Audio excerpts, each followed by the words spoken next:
Hər ornament, hər naxış bir bölgənin izini daşıyır.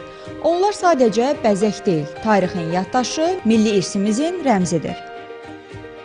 İlkin mərhələdə yaratdığımız məhsullar kəlağayı, xalçalar və kişi qalstuklar idi. Məhsullarımızın çeşidini hər ay artırmağa başladıq. Özümüzə borc bilirik ki, gözəl millətimizə Qərbi Azərbaycanımızın tarixindən gələn naxışlarını və mədəniyyətini onlara ötürək.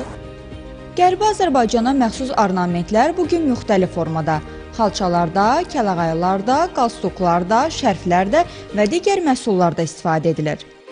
Hazırda belə bir yaylıq nümunəsini diqqətinizə çatdırmaq istəyirəm. Bu yaylıq nümunəsi Mirzə Qədim İrəvaninin Bülbül və Güllər əsərinin eyni zamanda İrəvan xanlığındakı bayrağın motivləri əsasında hazırlanıb.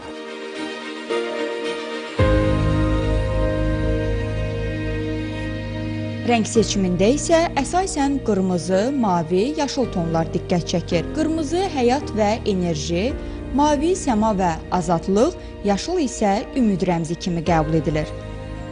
Kəlağayımız 2014-cü ildə UNESCO-nun Milli Mədəni İrsin siyahısına daxil edilmişdir və biz də bunun üzərindən qərar verdik ki, müasir Qərbi Azərbaycanlı xanımlarımız da öz üzərlərində gözəl rənglənmiş, həmçinin xalçalarımızın naxışlarından götürülmüş, mahal-mahal bölünmüş gözəl kəlağaylarını gündəlik istifadə etsinlər.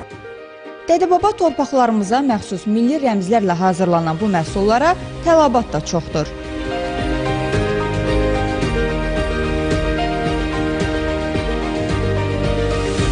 Məhsullar arasında əl əməyi, göz nuru ilə ərsəyə gələnlər də var. Bu işi görənləri bir araya gətirən isə sevgi və zəhmətdir. Milli mənəvi dəyərlərimizə dərin hörmətlə Jalə Gözalova, Emin Tağıyev, Teli Səhər.